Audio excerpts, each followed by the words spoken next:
welcome to Shovelware Diggers.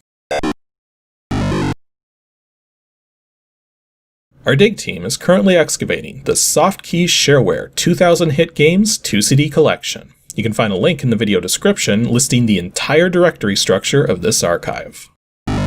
Here's what our diggers have for week 204. For more information on how to join the dig team, simply follow the Patreon link in the video description. Now, without further ado, let's get to it. First up, Dookie has dug up DOSGAMES /KIDGAMES /Mondo 10L. For some reason, this is making me think of like some kind of like Mondo 10-liter drink, which would be like impossible to down in one sitting. Although it doesn't seem to be that. Given the file name there, mmath, I'm gonna guess this is probably like Mondo Math or something like that. And 10L probably stands for version 1.0L for whatever reason. Let's quickly type out the file id.this. Right on the nose, Mondo Math version 1.0L. Arcade-style game that teaches math, especially well suited for young children, 3 and up, and for people with disabilities of movement. Extensive customizations possible, keeps track of progress for multiple players. Okay, what's the README say? So apparently this was made by a Dan Ilowski, or Ilowski, I'm not sure how to pronounce things.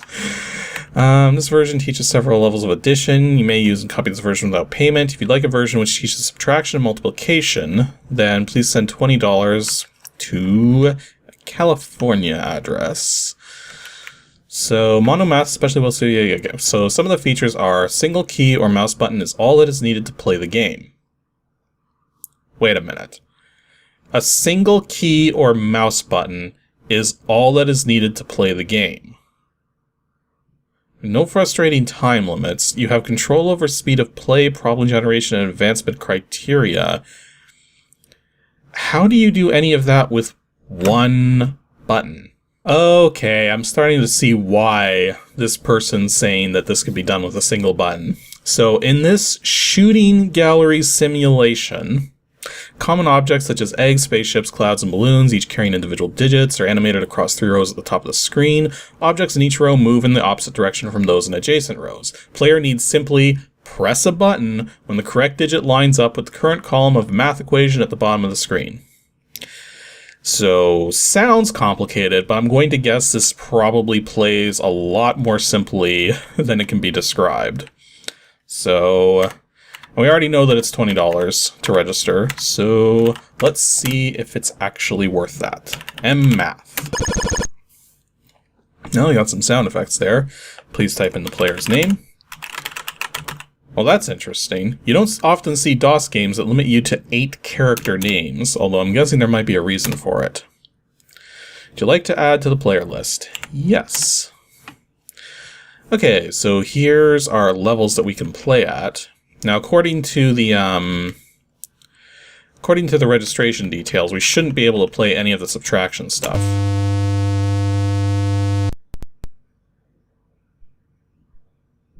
That was interesting. The game kind of freaked out when I hit that, and now it's like the level selected is not supported. Oh, it's been a while since I've seen something really not like something. Anyways, escape to return to main menu. Okay, so let's just start at the top here. So, add 0, 1, 2, 3. Addition of 0 to 3, single column, no carriers, show markers. Okay. And then... oh, we can actually create levels for this? Interesting. I guess that might make more sense once we actually see how this plays. Level mastery criteria? Interesting. So there is a bit of options to running this. So, restart the game? Oh, here we go.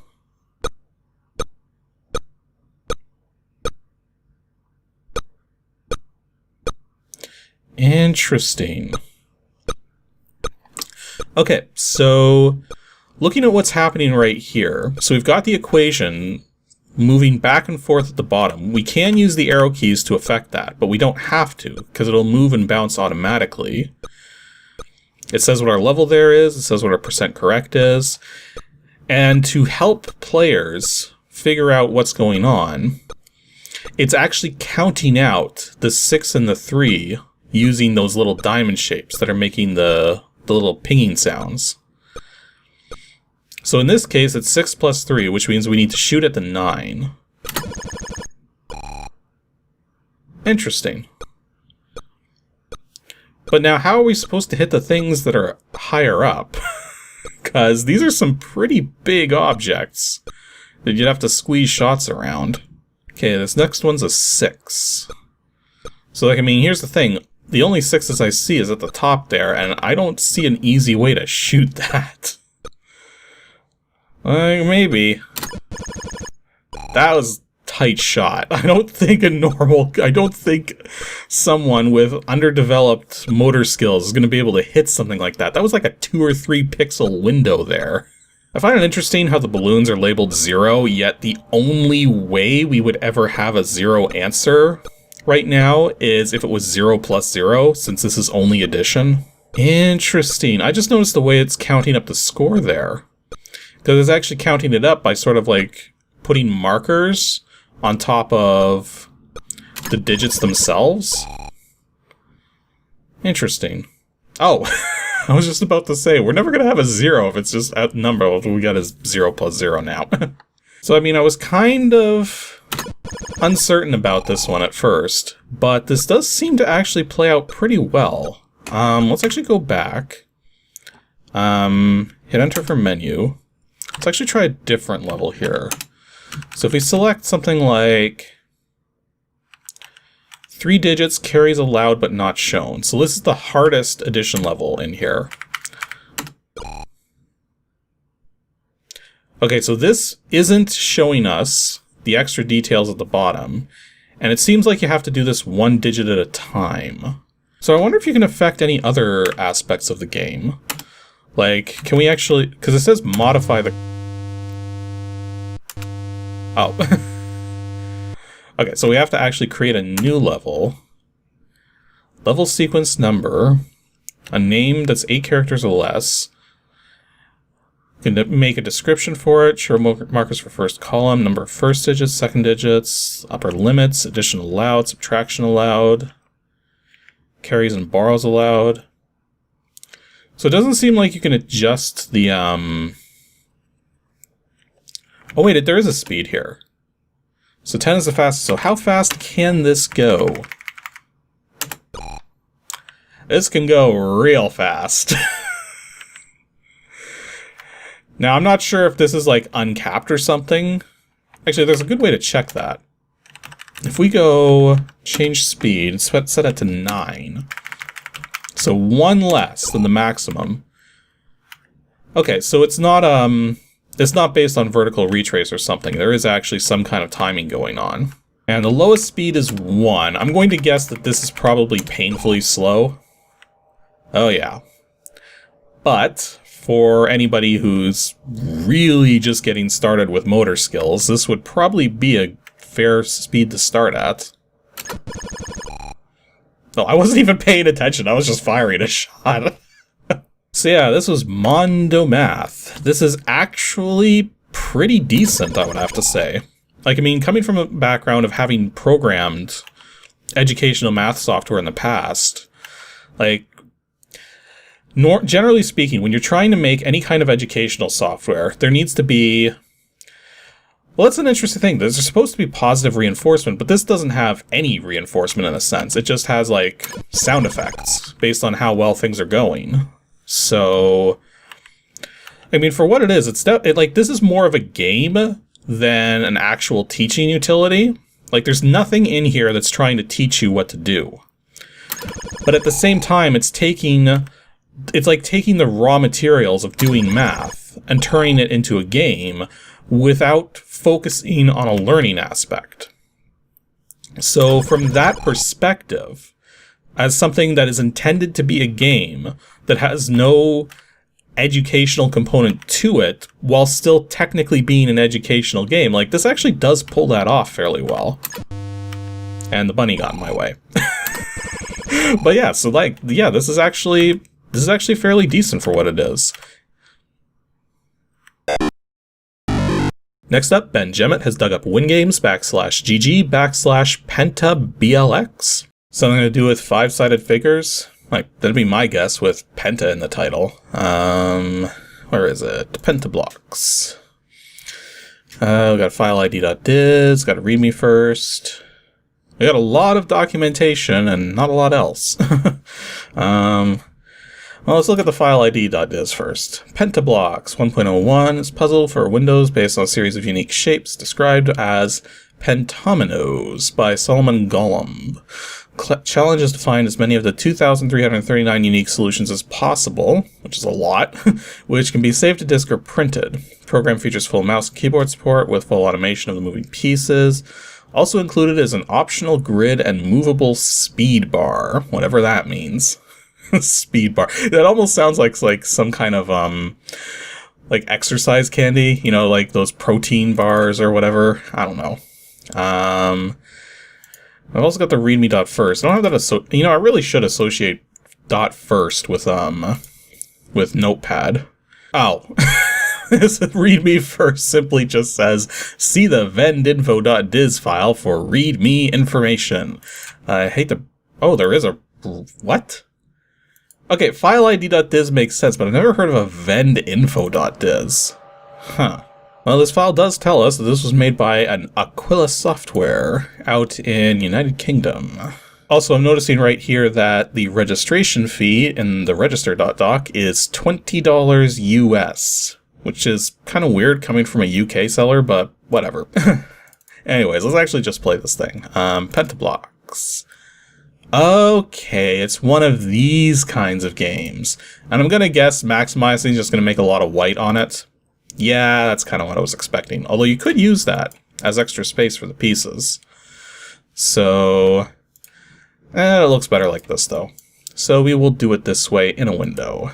And we have options to turn a grid on or off.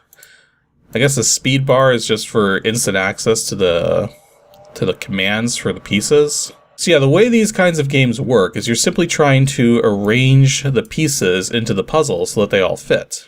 And I've played games like this. Oh, interesting. If you double click, it does, it rotates if you double click. Interesting. But yeah, the whole idea is just fit all of the pieces into the board.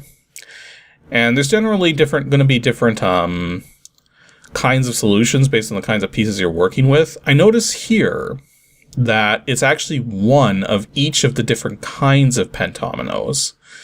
So, I mean, I know some games like to have like different sized boards or different layouts of boards and then give you different pieces to work with, but this one just seems to give you just one set of pieces, and it's like, go nuts with that. So I guess the real trick is, can I find a solution to this puzzle that will work, given the fact that I'm trying to do this while recording? Not particularly, because if I try to put this T in here, T-shape in here now, we'll see that this isn't going to work. I need like another one of these or something. Or wait a minute. Let's see here. Actually, I think this is just going to be the same situation if I just do it like that, isn't it? Well, maybe not. Or maybe so. No, I still need the same. The plus is screwing me up here. Okay, I think I might be onto something here. So if we put that one like that, and then actually that's not going to work. Or no, maybe, because if I move this like around like that, and then no, it's still not quite working. Like, I mean, the main trick to dealing with one of these puzzles is that you have to keep in mind that every time you make a move, you need to be sure that you're not completely blocking off, like, a section. Like, if I put a piece like, say, like that, well, every single piece has five units to it, in a sense. But this area right here is 7. Or no, 8. It's 8. 1, 2, 3, 4, 5, 6, 7, 8. Which means it's not divisible by 5, which means I can't finish the puzzle if this piece is here. So at all points in time, the leftover space, even if it's split up, needs to be divisible by 5 in all of its areas, or I can't really continue. So that's one trick to trying to figure these out. Wait. Think I'm getting somewhere. Think I'm getting somewhere. Am I getting anywhere? Maybe. Actually, no. Maybe if I move this one. It's like I feel so close and yet so far every time. Because now I need like a duplicate of that. Okay, so I think you all get the basic gist of this program, because I've been at this for quite a while now, and I really do need to move on. Like, these kinds of games are fun for me, but I think I prefer the ones that have much more variety to them, and sort of scale up the difficulty gradually with, like, different kinds of puzzles, different pieces to put in them. This is just the most basic version of this puzzle, so if that's somehow worth $20 to you in a Windows form, then by all means go for it. But there is definitely better software out there for this, even when this came out. Like, if we look at the help here, we go to About. This came out in 1992 from the looks of it. Well, by that point in time, you had games like Daily and Opus on the Game Boy, which were this, but way more expansive. So, yeah, you could do better for $20, for sure.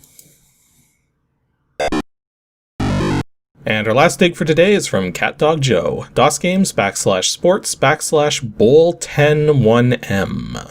Probably football related. 36 files. Whoops. Gotta put the slash in before the W there. Oh, I said football related because I saw bowl. I was thinking like Super Bowl, but no, it means bowl as in bowlings. Otherwise there wouldn't be all those lanes files. We got a lot of text files. Probably too many. We have a couple batch files, which don't look like they're going to be helpful. We got a couple executables. Okay, well, let's start with the README. When in doubt, do the README. For the quickest way to get up and running, run through the quick start. This file will be used for additions to Bowl 101 after this release. That's all that's all the README says. Okay, run through the quick start? Like, what? Is that the QStart file? It's not very intuitive. Okay, so Bowl 101 is an easy yet flexible program. The only thing that may be difficult is the startup routine, but that is loaded with help screens such as this one to guide you through. Oh, this is actually something that's supposed to show up when you start running this program. I got a funny feeling this program might be freeware, but it's worded weirdly. Like, it says here, this is the 9th release of the program. The program does work, you may just have a bad copy, because it's referring to if something's wrong or something. Tell me what the problem is, I'll send you at no cost the latest shareware version and fix any problems you may find if they haven't been fixed already. Please fill out the registration form and include information as to what you need for your needs. Just don't send any money, you'll be placed on a mailing list. Okay, maybe there is a registration fee. And apparently it's Randy Stowe who produced this program. Well, I spoke too soon about that registration thing, because there is indeed a registration fee of $50. 50. I get $49.95 if you want to be pedantic, but still, that's not cheap. That is really high up there, so this better be one of the most impressive programs we've seen on the show. Because we're not getting our money back. Is this a color monitor? It is. Okay, so Bowl 101. That didn't stay up very long. So Shareware program, you're required to register this program if you use it on a regular basis. Registration forms on the menu, make copy. Okay, stop making windows disappear before I'm done reading them. Oh, it gets better. It says here that the modifications, like newer versions, are $20 to registered users. So you only get a free update if you actually spot a problem with it. Okay, so and now it's just showing the quick start here. So here are the steps to a quick start. Select Startup from the main menu. Enter the names and phone numbers of the league officers and association. Enter type of scoring system for a standard scoring system. Oh. Okay, so this is not a game. I say it's not a game, but it has interesting sound effects. If you try to scroll up the top, does... Okay, that's interesting.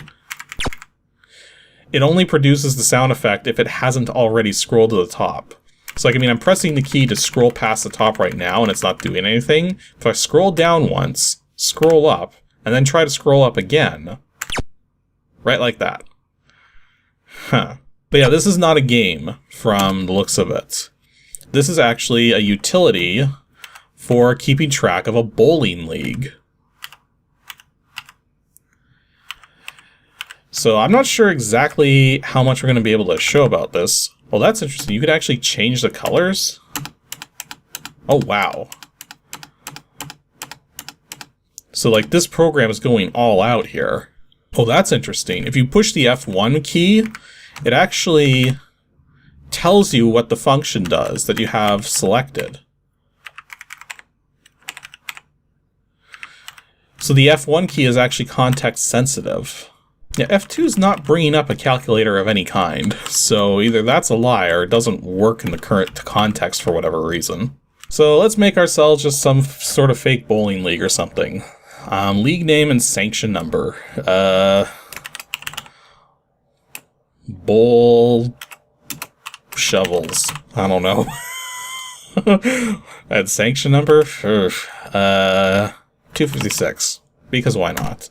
League president's name, that would be me. League secretary's name, not me. League association, association? President's phone number, 555-5555. Secretary's phone number, well, it's gotta be 555-5556. Okay, so no special scoring systems, Peterson points, let's just assume all of this. Path not found. Apparently it doesn't like the path data I've given it for whatever reason. So yeah, like, I mean, this looks like a pretty advanced program. Possibly a little too advanced, but then at the same time, when you're talking about something like a league, you generally need to be able to keep track of a lot of different things, especially when there's multiple leagues that are all, you know, forming together into like one conglomerate in a sense. I mean, I'm part of a pinball league in the city that I'm in. Like, we haven't been doing any games lately because of, you know, current world situation. But the thing is that there's a lot of stuff that goes on behind the scenes. Like, there needs to be keeping track of all the money that comes in for when we actually go out and do league nights. Need to keep track of how that money's being spent in terms of prizes or in terms of food for people during certain events. And not to mention keeping track of the scores themselves, because there's a lot of scores to keep track of, and all of it needs to culminate together to make for different kinds of averaging and different kinds of weightings and everything to determine who goes to playoffs and to determine like rankings in terms of what is it? Because there's like a world organization that actually does track like pinball league data and everything. Like, that's how you get world record information and stuff. So, yeah, this looks like it would be a pretty advanced program, but I don't have a clue how to make any proper use of it. So, is this worth $50 is the big question. And I guess to that end, it really depends on how much time it saves, right? Because when you're talking about programs like this, which are productivity related, like, that's the whole point. Does the program save time compared to use up more time than it would take to just do things manually? Or does it save enough time to be worth the cost investment?